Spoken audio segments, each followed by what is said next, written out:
Welcome to Hayes Headlines. This is our March show where we're going to tell you all the things that are happening around Hayes for the month of March. First, I want to say thank you to Furniture Look for the beautiful decor that they provided for us. They always send such beautiful pieces. Love them. My guest today, well, first, my name is Melissa Dixon. I'm from the Convention and Visitors Bureau, and my guest today is Jayden Siebert from Fort Hays State University's SGA. Yes. And Jayden's here to talk about the big event, a big community volunteer day. But Jayden, what's your title first at SGA? My title at SGA is Community Relations Director. So I basically take care of social media. I connect Hayes to everything that's going on in Fort Hays, whether it's like the bills we pass or the events, such as the big event. And it's my first year, but it's awesome. I love it. That's great. Well, congratulations. Thank you. Well, if somebody has not heard about the big event, how would you describe it? I would say the big event is a big thank you to Hayes. The community does a ton for Fort Hays. I witnessed it myself being a student, but it's basically a bunch of students, faculty, staff coming together and being volunteers for anybody in Hayes that needs it, whether it's a business, a church, our neighbors with yard work, just anything that anybody needs, we have volunteers to do it for them. So definitely I would hesitate being a business to say, well, Yes. I have employees that are supposed to do this stuff. But if somebody's like moving their location or they've got a really big project that wouldn't normally be on their schedule, I feel like that's a good fit for some extra help. Of course, yes.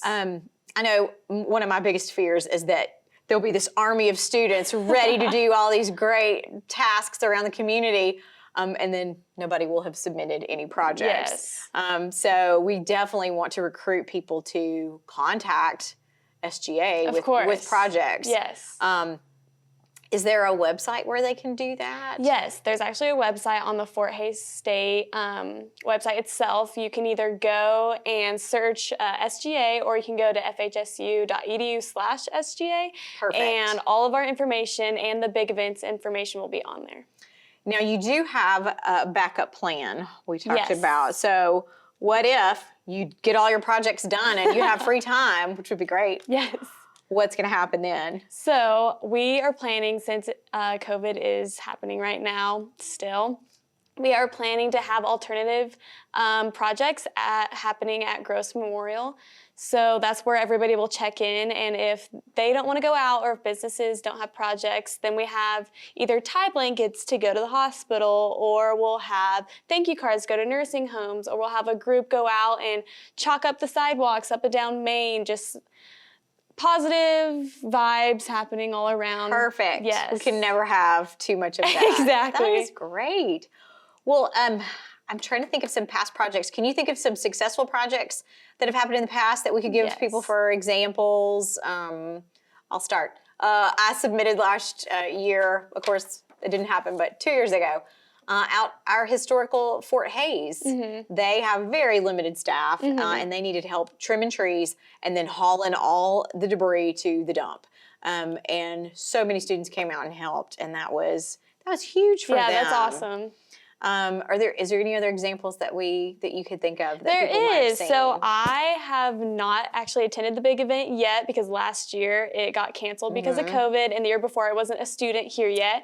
But I did talk to our previous CRD about all the events, and she talked about Jana's Closet and the Sternberg Museum. That was a big one. And Victor E. Garden, that's our Fort Hays Community Garden. Yes. There was a lot of volunteers for that, a lot of green thumbs. It was awesome. And Habitat for Humanity, we did something for them too.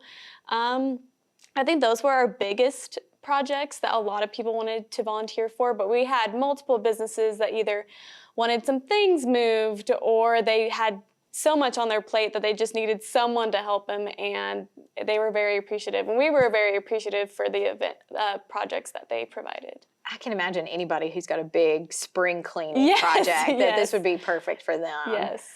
Yard work, that would be included. Painting. Yes. Indoor, outdoor. Yes. So if there's any like a neighbor who needs help with anything like that, who can't do it themselves, we have volunteers that would just love to do it. That's wonderful. I'm going to get a list of projects ready. Well, yes, because COVID is still roaming around, what are some new safety protocols that you'll have this year that maybe you hadn't done before so everybody can feel safe coming in and out of places? Yeah. So this year, for the previous years, you could have an X amount of people in every group. Well, this year, since COVID is happening, we're restricting it to 8 people a group, just so people aren't so hesitant to reach out to us. So when everybody goes in and signs up for things, they will have a mask on all the time, of course. They'll have hand sanitation all the time with them. Our students will hopefully practice safe distancing. I'm very positive that they will do that. And just basic safety precautions that we've been taking all year. At the Convention and Visitors Bureau, we have things that we clean out every year from our basement, old travel guides, things like that. Will the crew make deliveries, like a delivery to recycling or things like that? Yes, they can. I have a feeling I'm going to have a pretty good list, for you as we clean out there. So if people want to submit a project, the easiest way is to go to your website. Yes. And what's the date? The big event. The day is April 24th. It takes place from 8 to 4, but there's 4 different shifts. Okay. So 2-hour shifts throughout the day, but projects can take longer if they need to. We just have different shifts, so we have students coming in and out, so we don't have big groups of students going to projects, volunteer opportunities because of COVID. But obviously, if projects take longer, that's no problem. It can take longer. Thank you so much for bringing us these details today. Thank you. I feel good about recruiting a lot of projects for you. Good. So thank you, Jayden, for joining us today. The big event, Saturday, April 24th. Submit your project online, and we'll be right back with more Hayes Headlines. We built this network for you. We're constantly optimizing our network to provide reliable coverage utilizing cutting-edge technology. We invest in Kansas because we're Kansans too. And as exciting next-generation technologies become reality, you can trust that we're working to bring it to your neighborhood. So wherever you go, just know we got you covered. We're friends. We're neighbors. We are Kansas. For over 70 years at Nex-Tech, we've tackled new technologies and created a powerful fiber network to bring you the fastest, most reliable internet. Being connected is essential. That's why we're proud to offer the only gig symmetrical internet around. Visit nextech.com to sign up for any new internet speed and get a $100 credit, or upgrade your current speed and pay your same price for 3 months. Nex-Tech, here for you then, now, and for whatever comes next. The team at Homestead Assisted Living is a proud supporter of the Hayes community. Located just west of the Sternberg Natural History Museum, Homestead is a warm and welcoming community where residents receive compassionate care from licensed professionals. If you're curious about senior living options for yourself or a loved one, make Homestead your first call. Our kind and courteous staff would love to show you around and answer any questions you may have. Call us today to schedule a tour of Homestead or visit us online at homesteadofhayes.com. Hey, and welcome back to Hayes Headlines. I'm Sara Bloom with Downtown Hayes Development Corporation. Missed you all last month and excited to be back this month with another nonprofit very near and dear to my heart that happens to be in downtown Hayes. Please help me welcome Tabitha Keith, who is the new Executive Director of CASA of the High Plains. Thanks for joining us. Yes, thank you for having me. Yeah, we're very excited. You're pretty new to your position, so we wanted to have an opportunity to introduce you and talk about CASA and your needs, but you also have a very fun event coming up. But first, tell us who you are and how you came into this position. Awesome. So like she said, my name is Tabitha Keith. And yeah, so I started with CASA actually in 2017 and I was their intern. And then from there, I left the program for a little bit, but then I saw the opening for the executive director and I had to jump on that. So I have been with CASA in the executive director position since October. Very good. And heading up a nonprofit takes a lot of passion. I think that's very easy to see that you're passionate about what you do. So what is it about CASA? What is their mission and why are you passionate about the organization that you're now leading? Sure. CASA's mission is pretty much just our organization provides volunteers to advocate for the best interests of children in the court system. And my heart has always been to help children in any way, but I feel like the mission at CASA is pretty focused to what I'm passionate about. And you serve children from young to old. And are you limited with the number of cases that you can do based on your volunteers, or is it just a constant need from the court system? Because really, the volunteers are advocating for these kids that are in the court system and making sure that they're getting the care that they need, but also giving recommendations to the court on what needs to happen with these kids, correct? Yeah, correct. Okay. And now, are you limited on how many kids you can serve, or is the court constantly sending kids and you have to find matches? So we are actually limited. Our program, since I am the only staff member, we can only have 15 volunteers. Oh, wow. So really we can only have as many cases as our volunteers are willing to take, depending on the number of volunteers at the time. Volunteers are allowed to have up to 2 cases. However, new CASAs, I don't recommend that they have multiple cases. We try to keep it easy for them in the beginning, and then they can take more if they would like more.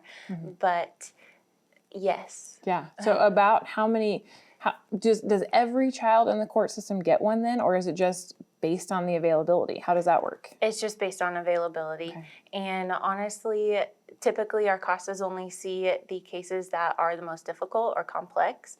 So maybe a judge is needing a little bit more information about a case, or maybe there's not as many professionals involved in the child's case, and maybe the court just wants some more eyes on the child, or they understand this child is in a very hard spot and they think maybe another positive role model would be helpful in the child's life. And that's really our focus, is making those positive connections for children. Sure. So how hard is it to become a volunteer? Lots of training, lots of hours, or is it, how much time are you committing to this? So our training is 30 hours of pre-service training to be certified for a volunteer. And then once you are certified, it's about 2 hours a week, depending on your case and depending where you are in the timeline of your case. But I would say 2 hours, 1 to 2 hours a week is a good estimate. I am very hands-on with our volunteers, and I would love to lighten the load. If you only want to make connections with a child, I can do all the back-end work for you. You probably shouldn't say that out loud on camera. You're being recorded right now. No, I am so passionate, and I love doing those things, and I love making the connections in the community. And so whatever I can do to help our volunteers, I'm all for it. Yeah. So why does CASA need funding? Like, is there a certain amount that you need per child? What are you purchasing to ensure those kids are getting the care that they need? Tell us a little bit about the financial burdens on the organization. Sure. A lot of our finances obviously go to just, I guess I don't know what to call them, as far as like our rent for our building. Sure. Obviously for Your salary. overhead. Yes, Yeah. overhead expenses. Thank you. And then training is a big piece of our budget, being able to provide the training to each individual volunteer. And then all of our volunteers go through background checks and background screenings. Those are expensive. Yes, Yeah. and all of our board members also go through the same exact background check and screening process. And yes, and then out here in Western Kansas, a lot of our children are not placed locally. And so there's driving and gas expenses, yeah. Yes, we do reimburse mileage for our volunteers. And so sometimes that will add up. And then just community awareness. So if we can get out in the community and do things, sometimes those cost money too. Are you having to purchase, on your Facebook last month, you got tons of teddy bears donated to the organization, which is fantastic. Is that something that the organization has to, are you constantly having to purchase toys and things for the children too to make them open up to your volunteers, or are you strictly looking for donations? A lot of those things are actually donated. So yeah, the teddy bears were donated through Build-A-Bear Workshop. They donated So cool. 200 Build-A-Bears. And they're so cute. Yes, but we do have a good base of volunteers, and we do have some opportunities for grant funding in the community to apply for grants for things like Play-Doh or fidget toys or coloring books or stuff like that to help ease that connection with our volunteers. Okay, well now we've talked a little bit about the financial burden, so let's talk about how we as a community can help offset those, because normally you would have your annual Valentine's dinner, which is beautiful. I've gotten to attend a couple of times, and it's a big auction and dinner, and it's your largest fundraiser, and because of COVID, you did not get to have that this year. So instead, you're having lucky bids for CASA Kids. Tell us all about the auction. Yes, we are so excited. We are learning about how to hold an auction online, so this might be a little bit of a learning curve for us. But we are super busy collecting donations from local and from bigger cities to have some awesome auction items. And so yes, it will open up, kick off St. Patrick's Day. And so that's why we're kind of doing the St. Patrick's Day theme, lucky bids. And it will run until March 28th, which is a Sunday. It'll close Sunday night. And yep, top bid wins. Okay. Pretty easy. Are there buy it nows? Is it just bidding? If I bid in the last 30 seconds, do I still get the opportunity to come back? If I get outbid at the end, all those things? These are hard questions. Yes, they are. Sorry. It's okay. No, you don't have to pay. You just have to register to become a bidder. And whenever you're ready to start bidding is when they ask you to register. Bids close when time closes. I don't think they extend it for more options to bid. Okay. Fundraising goal with this? 10,000. 10,000. All right. So the challenge is out there, Hayes community. Make sure you go to charityauction.bid/CASA auction. Your website, just so that they can go to your website anytime, is? Actually, check us out on Facebook. We don't have an official website, but Facebook, we're just CASA of the High Plains. Perfect. All right. Facebook. Well, this has been Tabitha Keith and Sara Bloom on Hayes Headlines. Please go check out CASA of the High Plains and make sure you bid high. We'll be right back with the last segment of Hayes Headlines. At Next Generation, we're working to keep kids local, and you can help. Your gift of any amount provides opportunities for high school and college students to experience local careers with local businesses right here at home. Opportunities for paid internships that teach students about their local community and prepare them with hands-on job skills now, so they are ready to remain local for the future. Like me in Plainville. Like me in Phillipsburg. Students like me in Waukene. Here at Nex-Tech, we've delivered the best in phone technology for 70 years, and we're still at it today with cloud phone systems for business. Cloud phone is all about agility. It goes where you go, when you go, and it's cost effective. So give Nex-Tech a call and find out how cloud phone can be as nimble as you are. Then sign a qualifying contract and choose a little something extra. Apple AirPods Pro or an Apple Watch SE, another layer of connectivity. Trust Rogers & Associates Insurance to keep your peace of mind through all the seasons in life. Whether you're cozy at home memory making with your family, on an outdoor adventure with the top down, floating on a boat, or in the middle of harvest, we can customize an insurance plan that's perfect for you. For all the seasons, we've got you covered. Call us or visit us online to learn more today. Welcome to the final segment of Hayes Headlines for March. I'm Sarah Wasinger, President and CEO of the Chamber in Hayes, Kansas, and I'm here with Sarah. Yeah, the Sarahs. We got to close it out. This is fun. We haven't gotten to I didn't even get to be on the show last month, so this is exciting. We missed you. I think I was in quarantine, if I'm correct. But yes, and there's things happening, which is exciting. Like, we haven't actually gotten to have a segment to just talk about events in a while. It's almost like we're back to normal. There's no wood to knock on, but we'll knock on plastic or whatever this is. So it's exciting to actually get to celebrate a changing of a new season. Obviously, Easter is just going to be right around the corner. Yep.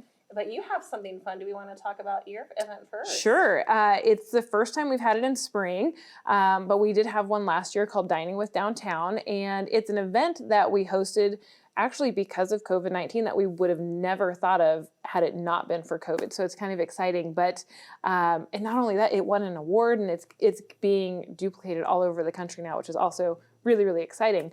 But Dining with Downtown is an event in downtown where we actually are turning our boutiques and stores and galleries and pretty much any business in downtown that wants to host a table into an evening of elegant dining.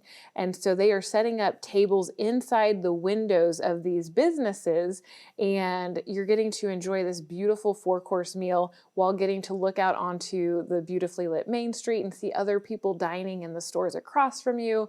And all the food is coming from our downtown restaurants.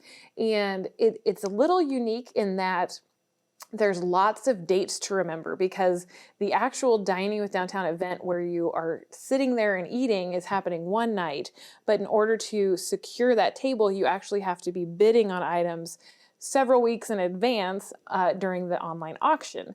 And so the reason we wanted to talk about it during this show is that our online auction actually kicks off on March 29th, and that will run for 2 weeks. So it'll kick off on March 29th at 8 a.m. It'll run through April 16th at 8 p.m. And there's going to be a lot of different items on that website, but specifically, if you want to enjoy the Dining with Downtown event, you have to be bidding on the website for those 2 weeks. Plus, we've got some other really great things. We've got shrimp boils and fish fries and barbecue events and barbecue grills. Anything that has to do with elegant dining or fun dining, like backyard spring event dining, some wonderful picnic baskets. There's a ton of stuff on there. And so we're doing that this spring. We'll also have another one in the fall, which is when we had it last year. And it was such a huge success. The businesses loved it. Our guests loved it. And so we're going to try and do it twice this year. And it will be a fundraiser for our 501c3 nonprofit. So again, bid high.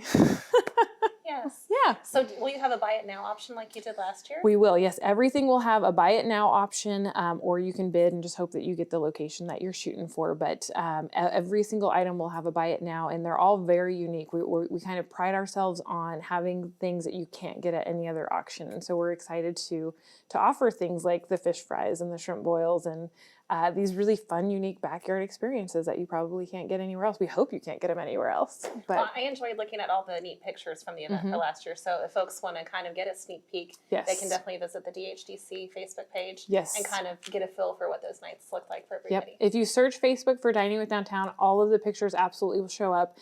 We do have a page created on the website, of course, as well, downtownhays.com, so you can see past pictures from the events.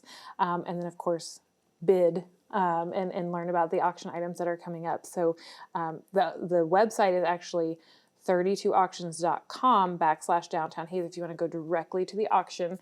But of course, it's the first thing you see when you go to downtownhays.com too. Fantastic. Yeah. Well, you have some big events too. We do. I'm taking up too much time. No, you're good. So we are excited because obviously Easter's coming up, which means the Easter Bunny is on the way. Yes. So Big Creek Crossing is very excited to have the Easter Bunny coming to town on March 20th. And they'll be hosting him at 9 a.m. I believe there will be some opportunities for some appropriately spaced pictures with the kids, so that'll be very fun. And something also very near and dear to our hearts, Sarah, because we're both Kiwanians. Yeah, both board members even. Yes, so we are excited for the Easter egg hunt. We are. Have you gotten to do one yet? Because you're kind of a new member. I haven't gotten to do one yet, so I'm very excited to stuff some eggs. Yes. I hear it takes a long time. Yes. But after hearing that they used to actually hand dye all of them, I'm very thankful for plastic eggs, because I would never have thought of that. Yes, I would have gone to church with pastels. Yes, yes. Apparently all of our children would have been dyed from head to toe too. So, no, I'm excited. I've been a mom with kids enjoying the hunt, plus we've now stuffed, and we didn't have it last year. So 2021 is going to be huge. I'm excited to have it back. It will be. So April 3rd, it'll be on Fort Hays campus at 9 a.m. Yes. So final thing that we want to talk about, talking about events, getting a unique twist. So we're still in pandemic event planning, which means that the Chamber Awards Banquet is moving to a virtual platform, but we're very excited. Want to give a huge shout out, by the way, to so many of our sponsors for not being able to have really an in-person event. They really stepped up this year. So I just want to give some love to Astor Bank and Emprise Bank, EnerSys and FHSU, the Hays Daily News and Hays Med, Insurance Planning and ITC, Midwest Energy, Rose Garden Banquet Hall and Catering, Sunflower Bank and Thirsties, and then Walmart and Hays Regional Airport, in addition to Nex-Tech Wireless, Vive, Golden Belt Bank, Nex-Tech, and iSmile. A huge shout out to Nex-Tech because without them, we wouldn't be able to have the logistics. That's how you're streaming it. Yeah. Yes. Yes. So for those who want to participate, That'll be March 30th at 6:30 p.m. We are very excited. And even though it's streaming, they have to get tickets. Yes, they have to purchase a ticket for $10. They can reach out to us at the Chamber office calling 785-628-8201, and we'll go ahead and get them a ticket. We are actually giving a paper ticket that will have the link for the auction or for the banquet. So they just need to get in touch with us for that. We are trying to make sure all the tickets are distributed by that Monday. So again, it's a very special evening. We get to award some incredible businesses and people who have done such a fantastic job, including our Hall of Fame Award, our Citizen of the Year Award, Businesswoman of the Year Award, the Rising Star Award. I know, I'm very impressed you haven't looked at your notes yet. And then the Helping Hands Award is a very special one too, just because they do so much work. So very excited. We hope that people will participate. It's a great way. We would even encourage folks to have maybe a watch party at home, patronize one of our local restaurants. They could sure use the love right now. And it's still a fundraiser for you guys too. So make sure that it's not in person, but by all means, buy those tickets, support your local chamber. Absolutely. Yeah. We are almost out of time. Let's make sure hazechamber.com. Yes. And downtownhaze.com. All of the upcoming events, you can always find those on our website. Of course, Melissa Dixon was with us the first segment. Visit haze.com. Please keep up to date on our websites and our social media for all things happening in Haze. And thanks for joining us on the March Haze Headlines.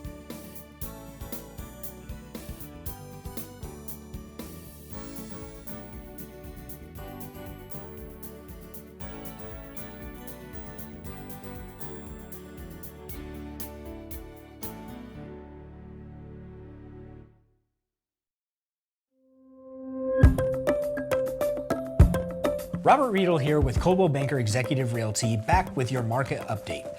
We wrapped up the year pretty much the same way we started it, with a very active real estate market. The number of sales in December this year were 41% higher than the number of sales in December of 2019, even though we have half as many homes on the market.